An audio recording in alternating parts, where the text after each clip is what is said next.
Ezekiel Kabanata 24, Ang talinhaga ng kumukulong palayok. Nang ika-10 araw ng ika-10 buwan ng ika-9 na taon ng aming pagkabihag, sinabi sa akin ni Yahweh, Ezekiel, anak ng tao, isulat mo ang araw na ito, sapagkat ngayon ay pasisimula ng hari ng Babilonya ang pagkubkob sa Jerusalem. Ay lahad mo ang isang talinhaga tungkol sa mapaghimagsik na bayan ng Israel. Sabihin mong ito ang ipinapasabi ni Yahweh. Magsalang ka ng palayok at punuin ng tubig. Ilagay rito ang mga piling bahagi, ang hita at pitso, at punuin din ng maiinam na butong lagain. Kunin ang karneng ito sa piling tupa, isalang at gatungan, pakuluan ng mga laman at butong ito. Ito ang ipinapasabi ni Yahweh, kawawa ka, lungsod na mamamatay tao, kalderong puno ng kalawang na hindi na matatanggal. Pira-piraso mo itong hanguing lahat. Sariwa pa ang dugong kanyang panadinak sa lungsod.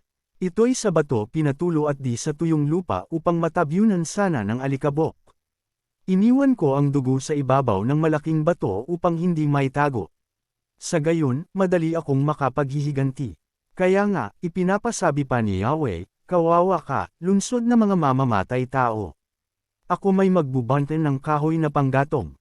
Dagdagan ninyo ito ng kahoy at sindihan upang pakuluang mabuti ang lahat ng laman hanggang matuyo ang sabaw at masunog pati mga buto.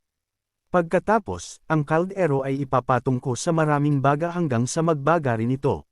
Sa gayon, malulusaw ang dumi nito, kung masusunog ang kalawang. Gayunman, ang lahat ng kalawang ay di rin maaalis ng apoy. Ang kalawang mo ay ang iyong kahalayan, Jerusalem. Nililinis kita ngunit ayaw mo. Kaya, hindi ka nalilinis hanggang hindi ko na ibubuhos sa iyo ang aking matinding galit. Akong si Yahweh ang may sabi nito at ito'y tiyak na gagawin ko. Hindi ko ito iuurong, wala akong paliligtasin. Hindi ko kayo panghihinayangan. Paparusahan ko kayo ayon sa inyong masamang gawa. Ang kamatayan ng asawa ng propeta.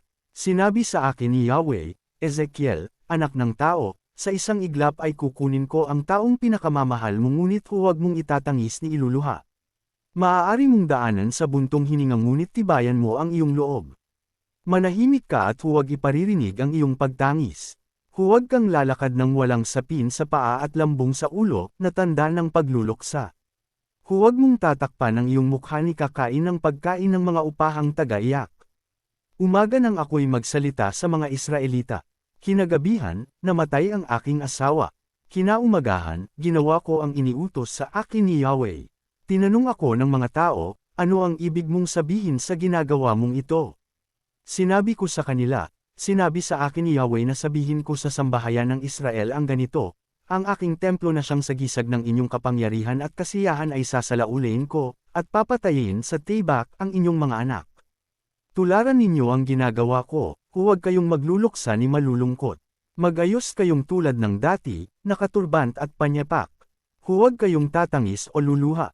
Dahil sa inyong kasamaan, mangangayayat sa matinding himutok ang bawat isa sa inyo.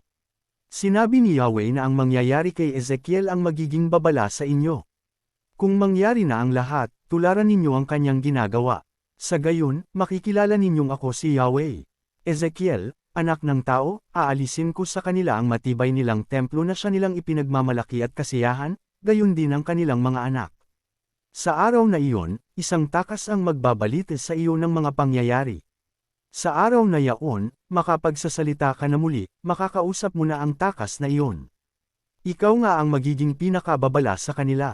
Sa gayon, makikilala nilang ako si Yahweh.